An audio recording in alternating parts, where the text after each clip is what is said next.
start. Awesome. All right. So I would like to call this regular council meeting of June 9th, 2020 to order, asking for an adoption of the agenda. Someone want to move that? Councillor Ryan, seconded by Councillor Charlotte. All in favor?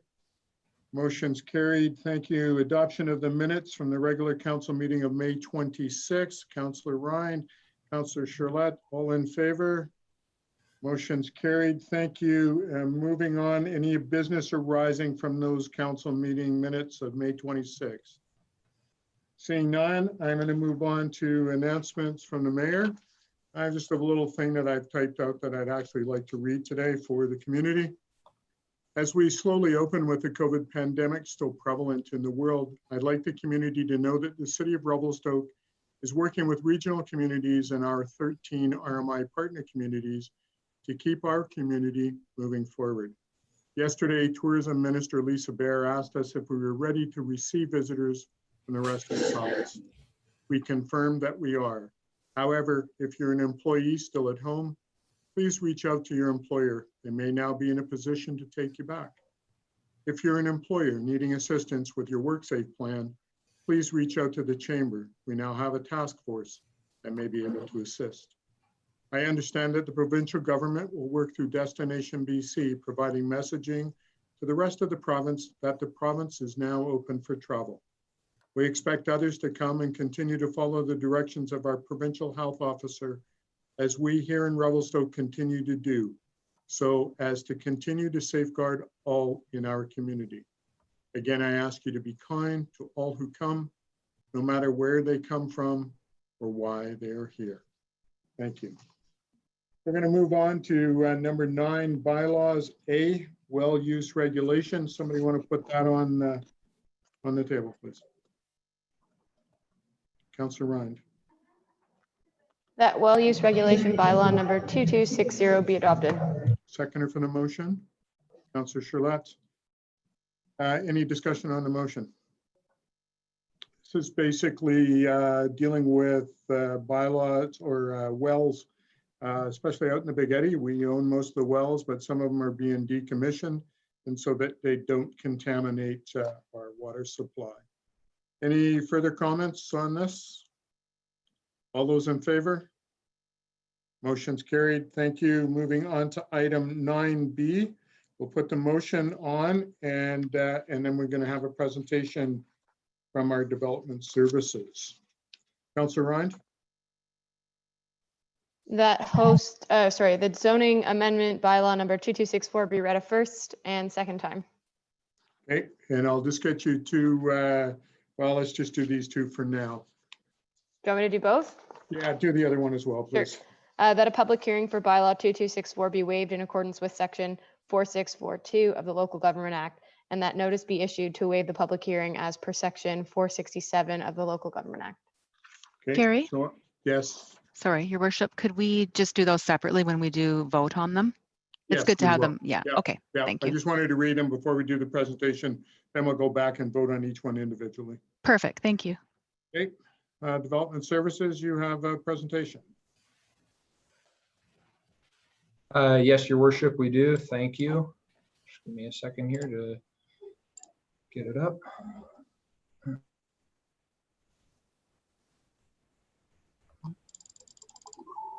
So thank you, Your Worship. We do have an application here that does seek to look at pursuing some text amendments to the current C1 and C2 districts, which is the Central Business District and the Downtown Fringe Commercial District. So just to give you a general overview of the presentation, we'll start with some background information, followed by a description of what we're looking to do, then with the policy direction that's outlined in the official community plan, and conclude with the staff evaluation.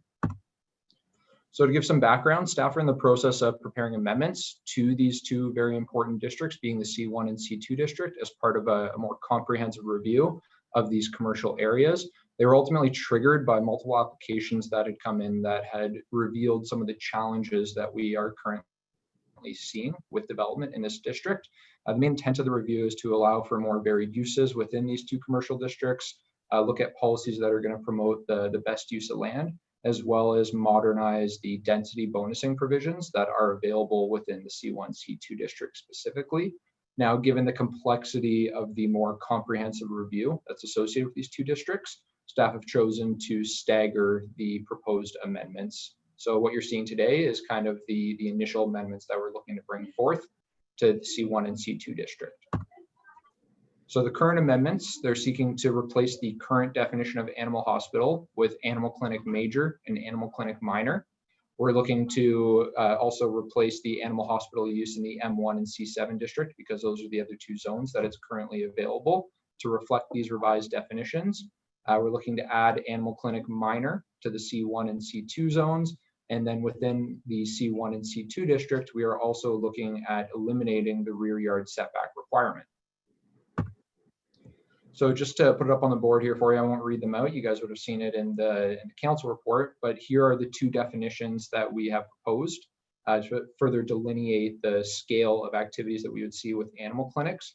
So the major difference between these two is that for animal clinics major, where you would only be seeing it in the current light industrial district, being the M1 zone, it's going to be a little bit more of an intensive activity, predominantly where you're seeing livestock being cared for in addition to potentially domestic pets. Something I would like to point out in these definitions as well is that it does include a provision to have allowable outdoor space as deemed appropriate, rather than putting a specific parameter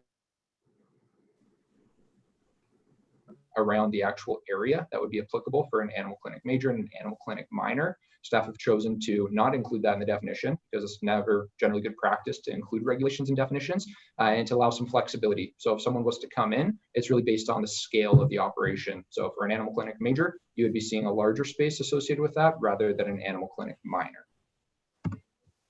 So when we're looking at the policies that staff use to evaluate these types of applications, we refer to the official community plan, of course. So part 3.3 of the OCP outlines a lot of goals related to the economy. So there's policies in there that support pursuing opportunities that reflect the existing use, character, and image of Revelstoke, as well as facilitating local business opportunities by providing for sufficient property as well as facilities. So a lot of this does come down to staff needing to be adaptable and supportive of changes to our zoning bylaw to allow more flexibility for businesses while being mindful of the impacts that that may have on surrounding land uses. So within the downtown Fringe area, the OCP policies are intended to pursue development that would project a high quality image that is compatible with the adjacent uses, and staff do feel that the proposed amendments reflect that. When we are allowing for flexibility in the uses within these districts, further opportunities within our important downtown core are provided for businesses. And then specifically when we're looking at the rear yard setback reduction, currently it is generally 3 meters. It would be 6 meters if the property is adjacent to a residential district. And we're looking at reducing that to 0 meters. If it's adjacent to a residential district, again, we would keep that 6 meters to ensure there's an appropriate buffer. But the intent of this is really to allow flexibility in development proposals to really use the highest and best use of land and to not be constrained by the current provisions of the zoning district. Something else you would notice in the report, because this was just presented to the Advisory Planning Commission on June 4th, we didn't have time to actually embed their comments into the report, and we indicated that we'd be providing a verbal update. So the commission was generally supportive of the proposed amendments. They did have some questions about delineating the scale and scope of the activities with respect to animal clinic major and animal clinic minor. And that's kind of where the discussion centered on. So to conclude with the staff evaluation, we do feel that the proposed amendments comply with the OCP land use policies, as well as the council priority of livability. Staff support the amendments and recommend first and second reading be granted. And now, because the application does comply with the OCP, and given the related health recommendations from the province, in accordance with the Local Government Act, staff are supportive of waiving the public hearing for this. And if council chooses to go that route, then we would be sending out an advertisement in accordance with the Local Government Act provisions, notifying the public of council's intent to waive the hearing. Thank you. This concludes my presentation. Great. Thank you, Mr. Simon. Councillors, any questions of Mr. Simon regarding his report? Councillor Ryan, did you have a question? Yeah, I'm curious what the timeline is for amending the zoning bylaw, because it mentions in the report that there's going to be a more comprehensive review. And I'm just curious what the timeline is on that. Mr. Simon? Through your worship, it is something that staff have been working on now for a little bit. And it is actually, whenever we start digging into this, specifically the provisions with respect to density bonusing are what have caused a little bit more of a complicated amendment than may have been originally anticipated. So staff are currently working on this, but in terms of a final timeline, we are hoping that sometime this summer that we would be able to bring this forward for council consideration. Okay, thanks. Okay. And Ms. LaRose, you had some state? Yes, your worship. I need a seconder for the resolution, please. Oh, Councillor Elliott? Yep, sorry. My apologies. Any further questions, councillors? Okay, I'm going to call a question on item number 1, zoning amendment bylaw 2264 being read a first and second time. All those in favor? Councillor Rind, are you in favor? Sorry, I didn't see your hand go up. The screen went blank there for a second. So it's passed. We're going to move on to item number 2, waiving a public hearing. Well, you've already had that motion on. Did I get a seconder for that, Ms. LaRose? Okay, so I get a seconder for item number 2, Councillor Charlotte. I can second that. I have a question if I could. Yes, absolutely. So with waiving the public hearing for this, will there still be an opportunity for the public to comment on this bylaw change in case there's some other comments out there that we'd like to hear? I believe so, Mr. Simon. Through your worship, yes, that is correct. It would be advertised and the public would have the opportunity to submit letters in support or opposition of the proposed bylaw. Fantastic. Thank you. Any further questions on item number 2, waiving the public hearing? I'll then ask the question. All those in favor? Motion's carried. Thank you. All right. Thank you, Mr. Simon. Item going on to zoning amendment bylaw light industrial, item number C. Someone want to put that on the motion on the table, please? Councillor Charlotte. Okay.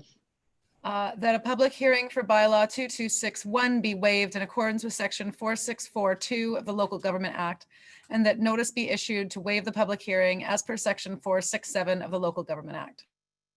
Seconder for that motion, Councillor Rind. Any discussion on the motion? Councillor Elliott.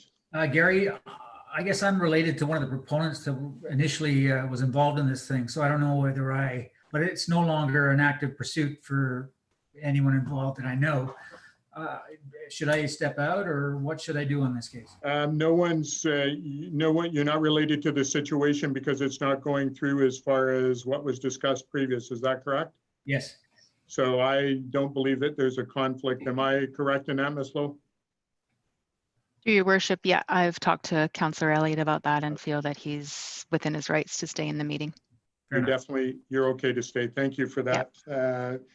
And this is dealing with, I believe, just putting a cafe into the M1 zone text amendment. Is that correct, Mr. Simon? To your worship, yes, that is correct. All right. Council, any questions or concerns on this motion on the table? All those in favor? Motion's carried. Thank you. Moving on to 11A staff reports, CBT initiatives. Someone want to put these on the table and then we'll have some discussion, please.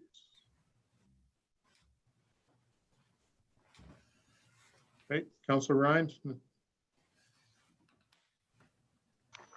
That the funding allocations in the amount of $384,056 from the Columbia Basin Trust Community Initiatives and Affected Areas Program for 2020 as recommended by the Program Evaluation Committee be supported, and that the funding recommendations be forwarded to the Columbia Shuswap Regional District for support.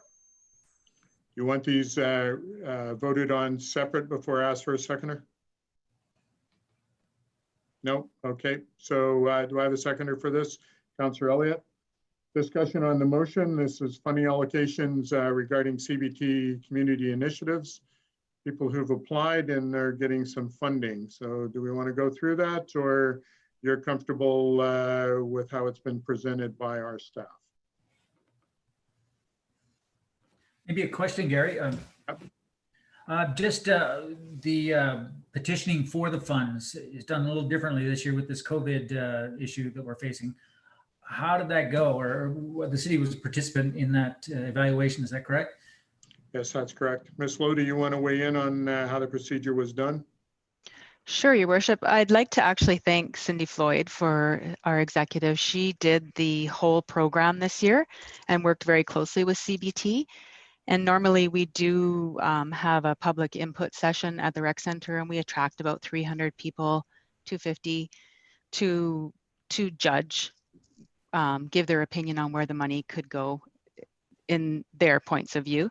So what we had to do was, because of COVID, quickly pivot, switch gears, go online. We did public engagement. We had, I think it was almost 3,000, was it, Cindy?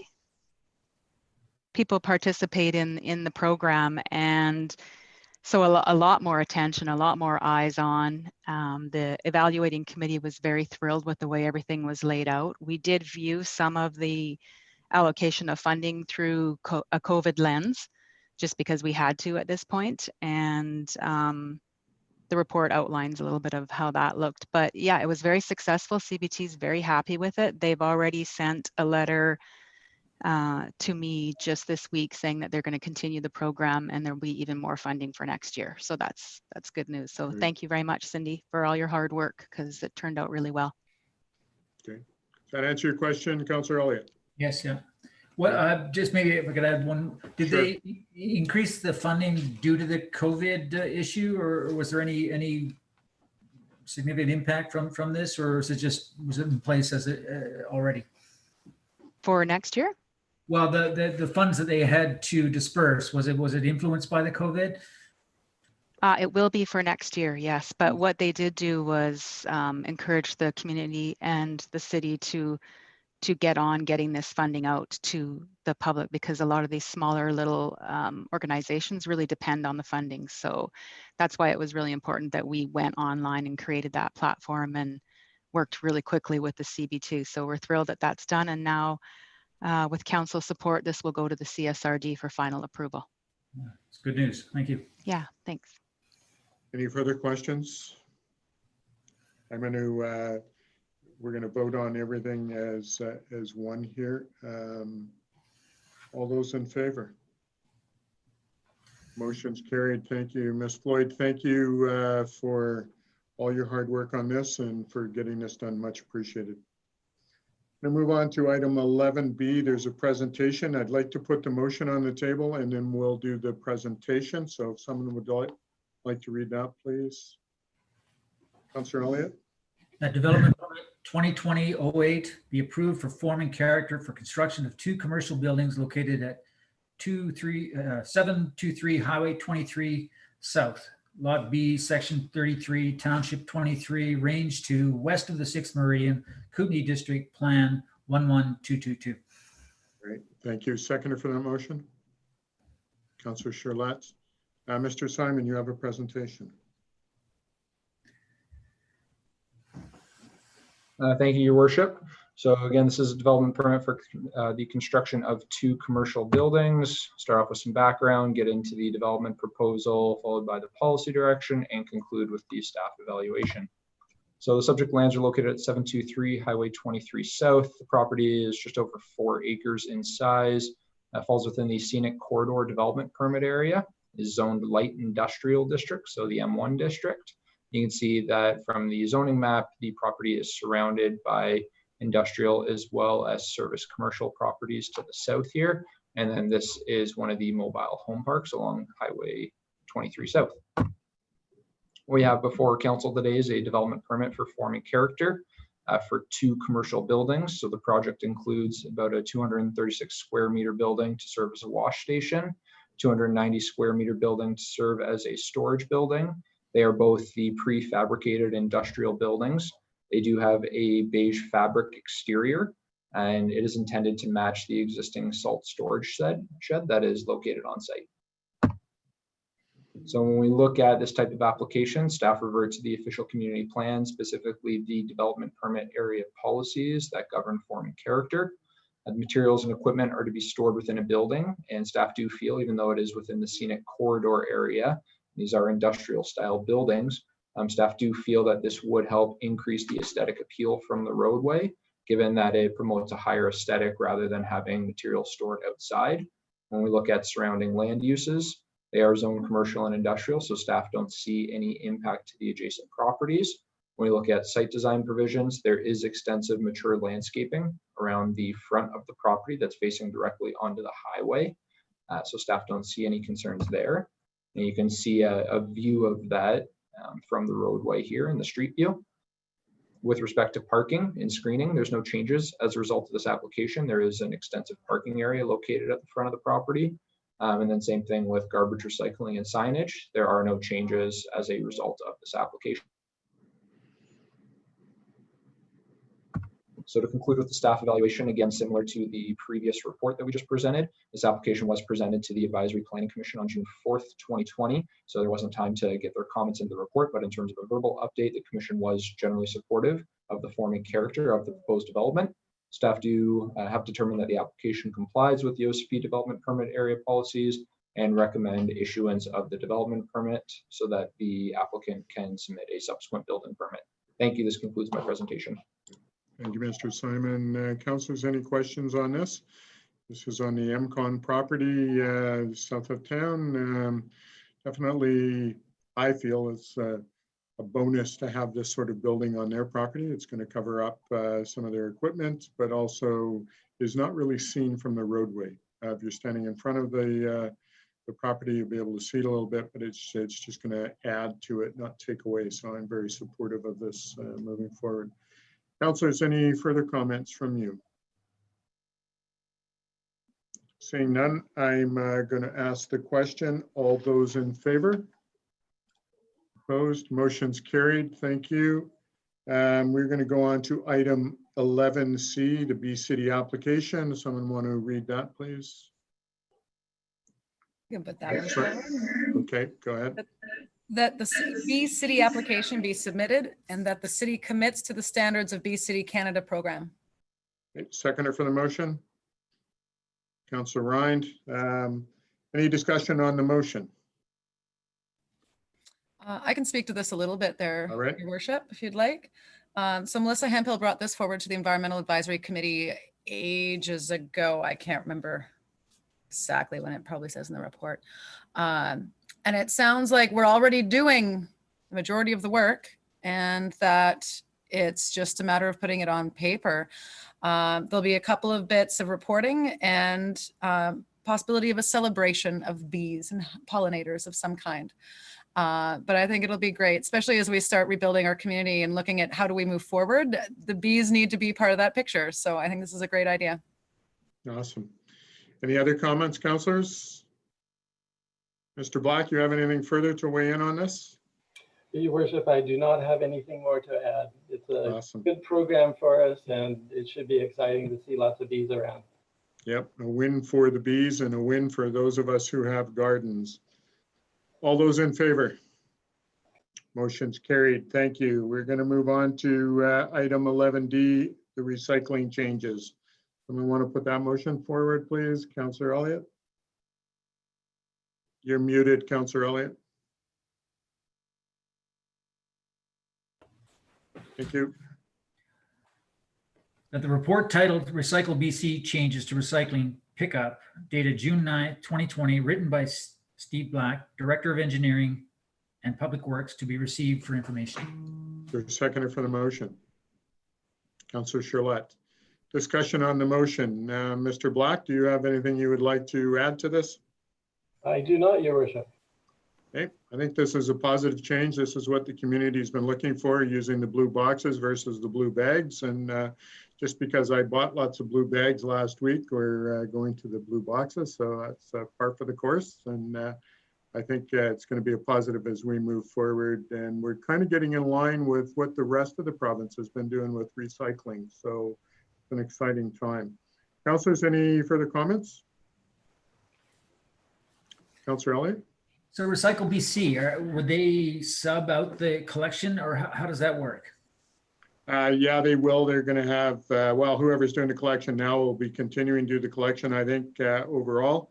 I'm not sure that's been changed, but definitely they will be going around over the last half of June, making sure that we all have blue boxes and yellow bags to put our recycling products in, and with some directions on how that works.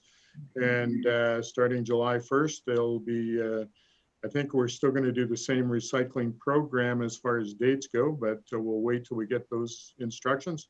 And then just a new way of putting our recycling out to be collected. Won't be going in bags, it'll be going in a box, and they'll dump it in the truck, and away we go. Any further comments? Or Councillor Elliott, go ahead. Just further on recycling, the composting element, that's forthcoming in the next little while, or is there any date indication when it might be? No, CSRD is still working on that as far as getting that in place and getting a processing area built. So they're still working. They're definitely doing that green collection of kitchen waste in Salmon Arm, and hope to be extending that here to Revelstoke. I don't know of a date at this point, but definitely it's something that's continued to be in the works. Look forward. Yeah, it's great. Thank you. Mr. Black.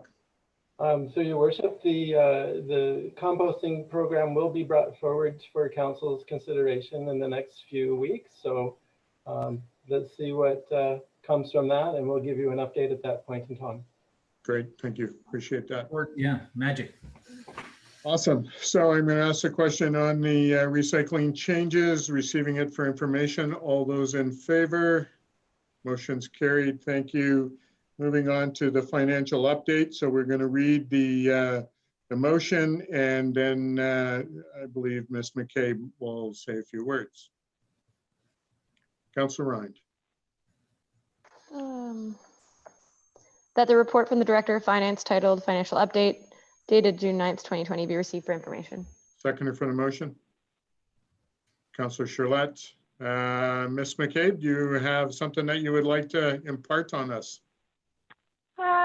Your Worship, just that at this point it is a bit early in the process in the year to really get a lot of insight out of the numbers, but they do show that at this point we're on track according to the budget, and that the expected impact of COVID is just beginning to be felt, and so that will come out in the next few months, I'm sure. All right.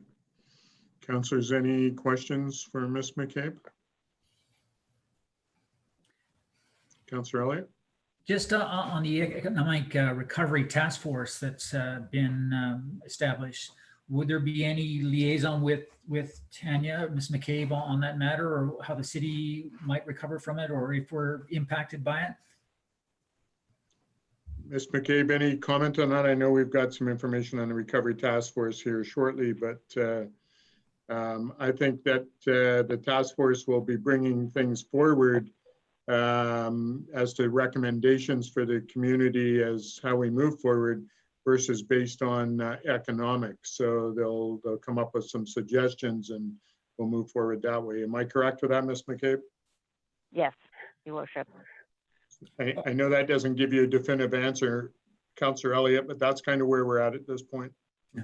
So you're Gary, you're representing the council or the city on the task force, or is there? No, I am not. I chose not to keep it politically free. So Ms. Lowe and Ms. Wade or Ms. Braun are looking at that and part of that. So they've got some answers. And so after we vote on this, we're going to go into Recovery Task Force, and you'll have more able to get your questions answered. Fair enough. Yep. All right. Great. So regarding the financial update, any further questions? All those in favor? Motion's carried. Thank you. So now we're going to go on to Recovery Task Force. Item F1, I'll ask that somebody read that motion. We'll get a seconder, and then Ms. Braun and the CAO can weigh in. Someone want to read that for me, please? Councillor Elliott? That all fees as prescribed in fees and charges bylaw number 2256 associated with vending or busking, use of sidewalks, use of city sidewalks for retail purposes, use of city sidewalks for dining purposes, use of city sidewalks for coffee shops and or outdoor patios be waived for the year 2020. Seconder for that motion, Councillor Charlotte. Any discussion on that motion? I think this is one way that as a task force has come together, that they thought this would be appropriate for council to help the community by waiving these fees. The fees would probably be $7,000 a year, and by waiving those, it allows people to be able to get their patios out. In some cases, some people can't afford, because of COVID, to pay fees to get their patio out. And in some, with the relaxation of the liquor laws, they're able to get their patios out faster, especially with what we did last week or 2 weeks ago in dealing with the pre-application. So I'm going to ask Ms. Lowe or Ms. Braun if you have anything that you would like to weigh in on this particular part of the Recovery Task Force. Your Worship, this was a directive put forward. First, it initially came out of the Recovery Task Force, but I'd like to thank also Marianne Wade for putting together the information for the Recovery Task Force to review and understand. And it's really facilitated by the Development Services Department. And I think what needs to go out to the public, most importantly, is that it's not just for the restaurants. It is also for retail. It's also, if you want to put a couple chairs out for people to wait, it accommodates a lot of things. But what we do need everybody to know is that they have to come in and fill out an application so we can manage the program and ensure that we have liability to protect the city. So the Development Services will continue to manage the program. However, there will not be any fees for it. Great, thank you for that. Welcome. Councilors, any questions further on that? I think this is a win for the community in all aspects, not just restaurants, but for all merchants and for all businesses who need to or want to put out something outside for their patrons. So I'm definitely supportive of this. Seeing no other comments, all those in favor? Motion's carried. Thank you. Item F2. Someone want to read that, and then we'll have a little chat about that as well. Councillor Shalat. I can do this one. That a refund be authorized for any fees paid between January 1, 2020 and June 9, 2020, as prescribed in fees and charges bylaw number 2256, associated with vending or busking, use of sidewalks, use of city sidewalks for retail purposes, use of city sidewalks for dining purposes, use of city sidewalks for coffee shops, and for outdoor patios. Seconder for that motion. Councillor Rind. Any further discussion on that? Pretty straightforward, but any further comments or questions? Seeing none, all those in favor? Motion's carried. Thank you. Item number 3. Someone want to put that on the table? Councillor Elliott? You are muted again, Councillor Elliott. My apology. That staff assists the Recovery Task Force with implementation of a pilot project regarding McKenzie Avenue closures and/or adjacent streets at selected times and days of the week to enable businesses to expand their footprint into the street, including possible temporary road closures, parking adjustments, and public engagement. Is there a seconder for that motion? Councillor Rind. Any discussion on the motion? Councillor Rind? Yeah, I'm curious if there's any way we can move the timeline up. I think it's obviously important to ask the residents and the businesses on McKenzie Avenue how they feel and to do that communications piece, their engagement rather. But I'm not sure that if we do it, by middle or end of July, it sort of serves its purpose. So at this point, we had previously asked the task force to come back with a report before the end of the month. And so I believe that that's still in the works as far as getting this survey out or getting a survey out to the community so that they can weigh in and then move that forward. Is that not correct, Ms. Braun, Ms. Lowe? So, Your Worship, that's correct. We have had a good discussion at the task force, but it needs to be followed up once we've received information from residents and businesses that are impacted. Just for your information, we did kind of collate information that came into the email address provided to the public on this issue. And of 16 responses, 13 were for and 3 were strongly against. And I think there's some good arguments on both sides that have to be considered really carefully before we move ahead with the recommendation for a pilot project. Great, thank you. Councillor Charlotte and Councillor Elliott. I'm curious as to the public engagement. You were talking about engaging with the businesses and residents in the area that are going to be affected. Is this going to be a digital survey online, distributed by email, or will there be a link we can share around on Facebook? Yes, we're working on a survey design using SurveyMonkey, and that would be shared via the Chamber tourism membership through the CD department, on our website, social media platforms. Any way we can push it out to the task force members as well. Mm-hmm. And just to follow up, if I could, I'm just curious as to the wording of that survey. Are we making it specifically about McKenzie and First or neighboring streets, or is this going to be a little bit more broad, looking for opportunities elsewhere in the city as well?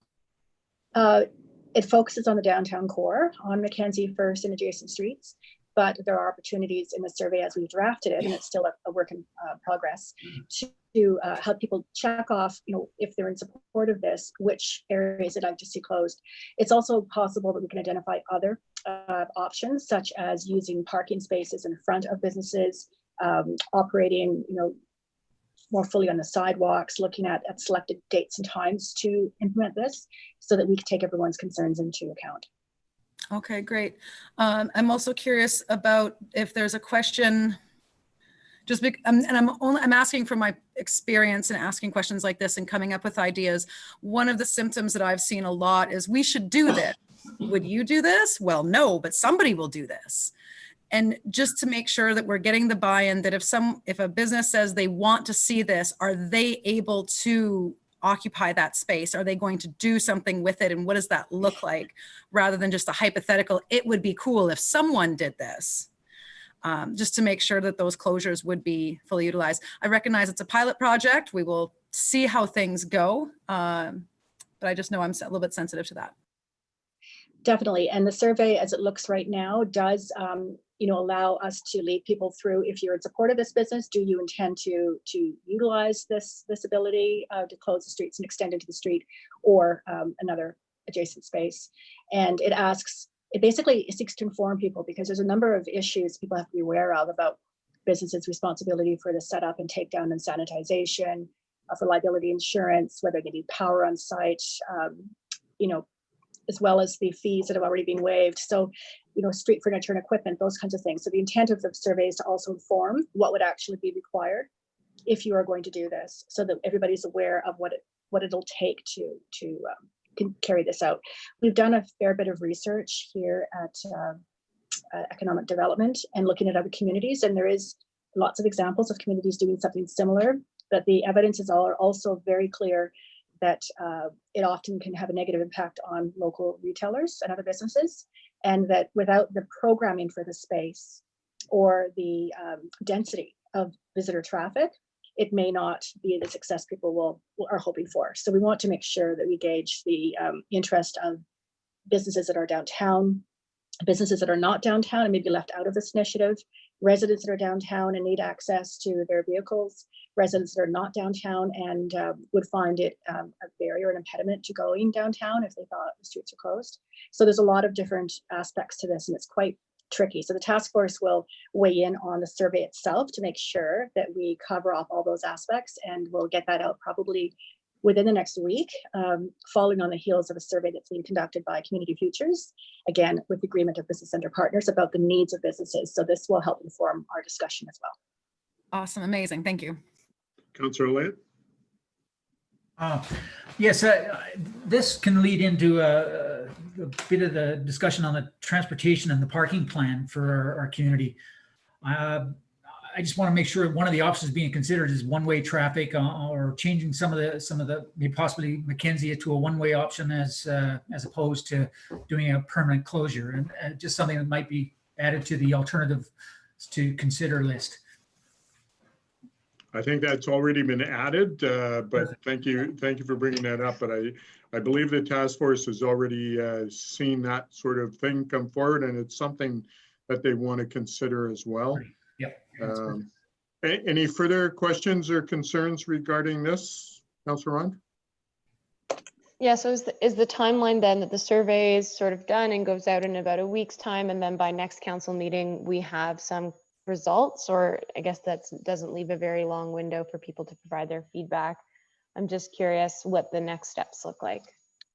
It depends partly on the task force members' involvement in helping us refine the survey. If we get it back from them pretty quickly, we can get it out fairly quickly and have results back in time to collate for the next council meeting. But again, it would be, without much time to prepare a report. So we'd be walking the report in.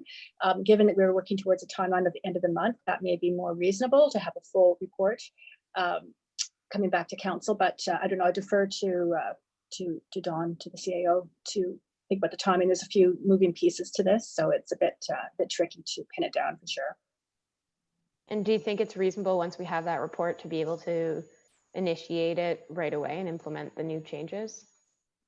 I guess it depends on what the pilot project looks like. If the pilot project was, for instance, closing a portion of the street on Fridays between 4 and 10 versus full closure versus different times and dates, there may be some different options that would have different impacts on how emergency services can respond, on how the permitting can be put in place. There's a lot of different factors. Right. Okay. And my last comment is just that if there needs to be a special council meeting held to kind of expedite this process, then we should explore that option just to make sure we don't have to abide by the 2-week schedule. Absolutely, I agree. Thanks. All right, any further comments on this? All those in favor? Motion's carried. Moving on to item number 4. Someone would put that on the table, please, Councillor Shalat. That staff research a way to provide funding to accommodate the additional communications functions required for the recovery phase of the pandemic for the year 2020, up to $20,000. Seconder for the motion. Councillor Elliott. Any discussion on the motion? Councillor Rind, then Councillor Elliott. Yeah, I'm not sure I understand this one. Is researching a way to provide funding another way of saying like find $20,000 in the budget? Yes. Or are there grants or what's this look so like? We do have some money in the council contingency fund. We also have money that we haven't used for councillors going to conventions this year. So between the two, we could come up with some money. Just in a conversation with Minister of Tourism, Arts and Culture yesterday, there may be some funding coming forward for recovery as well for the tourism sector. And we may be able to tap into some money for that as well. That would help with this. So those sorts of things, I know Ms. Braun, you want to weigh in. Those sorts of things are what we need to do. We do have the funding available through the contingency fund and through the fund where we haven't gone to conventions, so we could do it that way. But if we can get an outside source, we'll do it that way as well. Ms. Braun, you want to weigh in? Yes, I have a communications budget as well in the CD department, and that involves a fair bit of engagement. I also augmented that with funds in the Economic Opportunity Fund that we acquired last year through the CSRD, specifically for engagement and around the issues of business retention and expansion. So this is a perfect use of those funds to support outreach to businesses.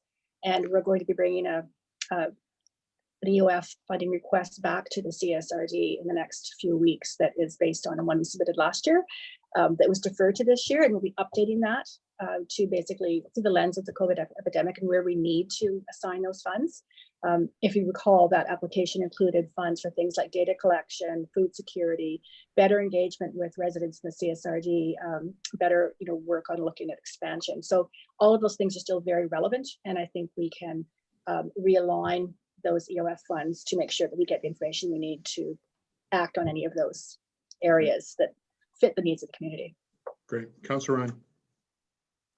So that's great that we have those options. I'm just curious the $20,000 what it's for, because we have a communications person and I'm assuming that that person would be doing this work, or is this for materials, or is that person going to be working overtime? Like, what is that money for? Ms. Lowe?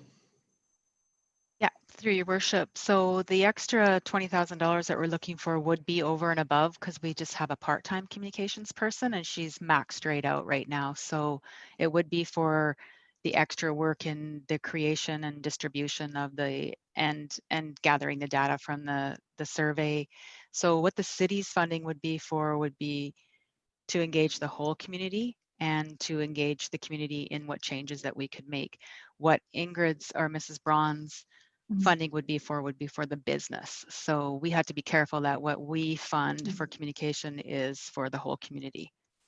and not to assist a business. So that it is over and above, and it may be a completely different communications person as well if she does not have the ability to add to what she's doing. Okay, thanks. Welcome. Ms. Braun, and then Councillor Elliott. Just to add to that, and I can talk about that more when we come down to the parts of the report that deal with the various business reports that are identified by the task force members and our partners at the Business Center.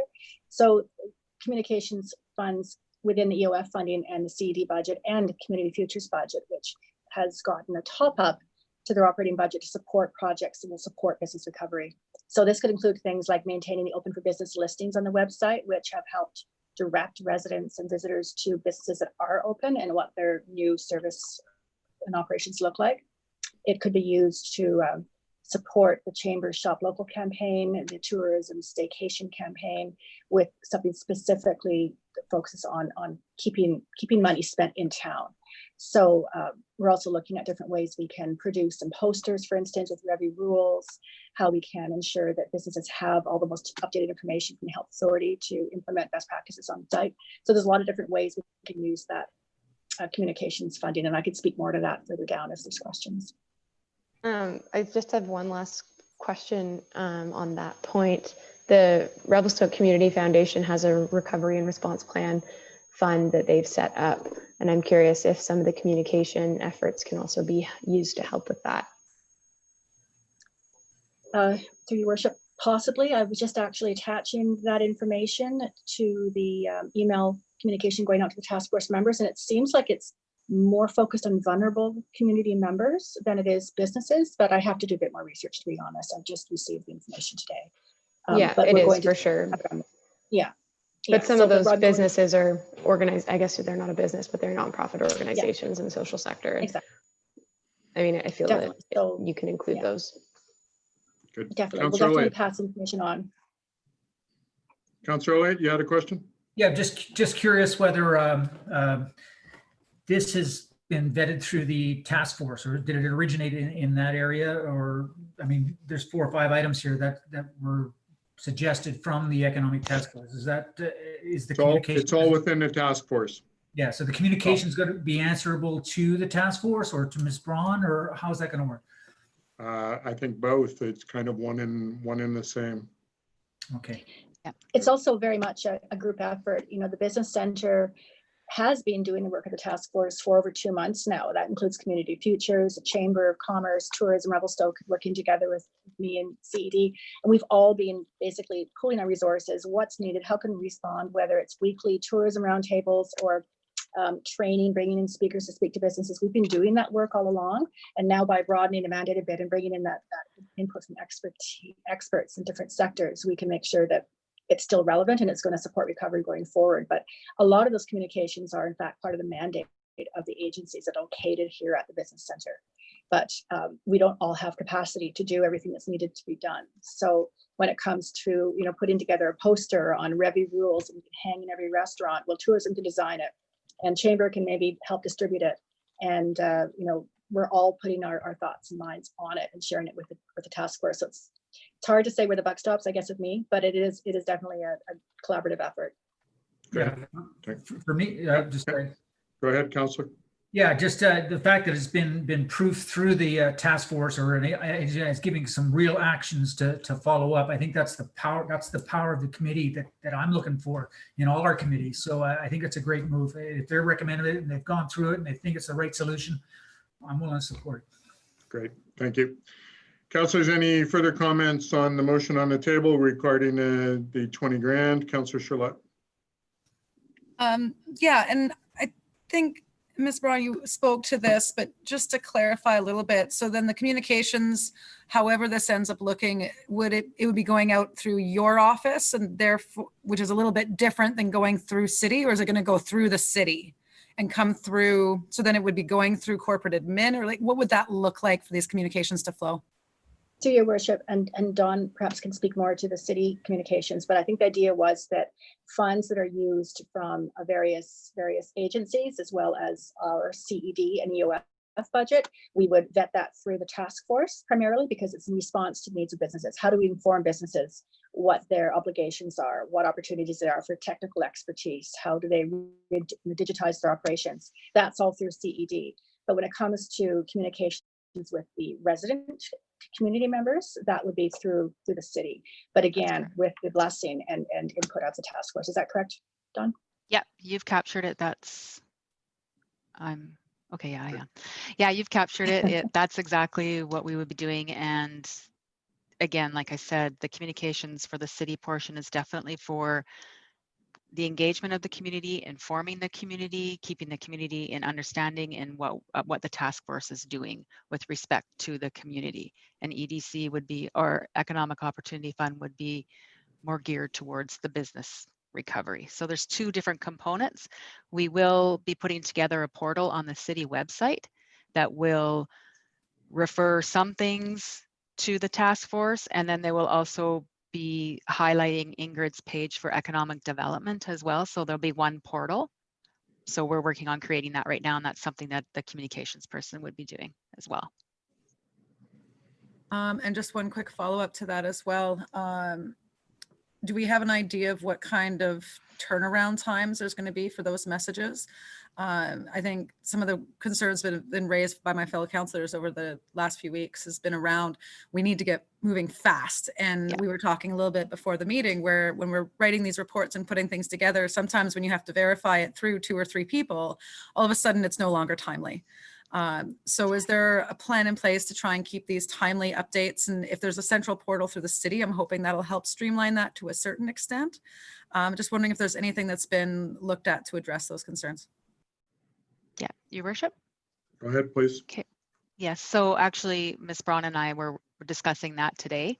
And what we were looking at was, and that's why if we do have a specific communications component that we can just assign the task force engagement through, then they can just focus on that. And whereas if we try and add any more to our communications person who's only part-time, we're going to have waits, lots of wait time, and we want to be fast. So that's why the task force suggested maybe if we could find some funding, we could have one person just focused on that, and then the turnaround time could be faster. And because the task force is actually supported by the city, but it's not a council committee, it's not a standing committee, it's actually a task force, we have the ability to move faster and make decisions without holding a meeting. You know, we can actually look at a survey, put forward our information, assign it to the communications, get it out, get it going. So yeah, we can move a lot faster than a regular council committee. So we're just actually exploring that right now. So you will see a much, I mean, even these 5 resolutions coming back right after we only met last week. So it's a quick turnaround time. Great, thank you. Any further questions on item number 4? All those in favor? Motion's carried. Thank you. And thank you, Councillor Brooks Hill. Sorry, now I'm that late. you've put your microphone on, do you want to read item number 5? Item number 5. Yes, that a pilot project organized by the Revelstoke Credit Union to use removable sidewalk art for businesses to support physical distancing measures and entertain/educate customers be permitted. Is there a seconder for that motion? Councillor Sherlett. Discussion on the motion. Any input, Ms. Braun, on this sort of thing? We're all going to get art chalk or sidewalk chalk. And No, I could speak to this, Your Worship. Oh, okay. Sure. Yeah, okay. So this was a pilot project that came up from one of our task members, and of course, any type of public art needs to go through our public art committee. So there is a process that is a council process that's supported by council by a policy.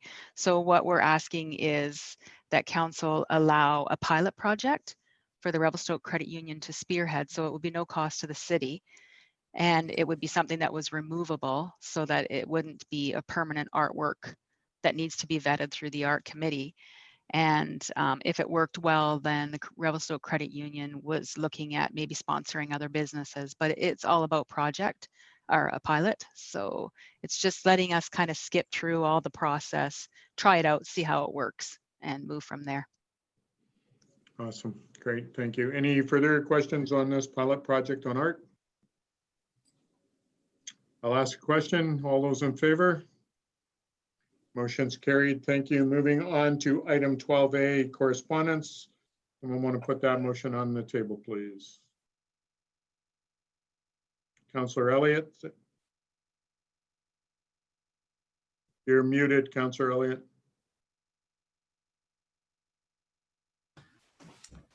Okay. That the Revelstoke Golf Club's operational and capital funding requests be referred to the Finance Committee for budget consideration. Is there a seconder for the motion? Councillor Rind. Any discussion on the motion? Says the Councillor Rind, go ahead. Yeah, I sympathize with the request, and it definitely looks like they could use the funding, but my only reservations are that when we did approve this, you know, I think I'd have to go back and read the minutes, but I think it was on the premise that it would only be for 2 years. So I guess that's my only reservation, is that we'd sort of said, you know, this is your money to try and revamp your plan and sort of, you know, revitalize your membership and whatever else they needed to do. And it looks like they've done a great job. So I guess that's my only reservation in having that funding continue. This will come to the new Finance Committee, and you'll be able to kind of weigh in and give your opinions on that. And then we can discuss it at full, and it can come back to council as well. Are you okay with that? Yeah, that's fine. All right. Any further comments on the motion? All those in favor? Motion's carried. Thank you. We have no communications, so I'm going to ask for a motion to go in camera pursuant to section 90.1A E and F of the Community Charter. Someone want to make that motion? Councillor Charlotte, seconded by Councillor Elliott. All those in favor? We're going to go in camera. We're going to take a 5-minute break before we come back with in camera. Thank you.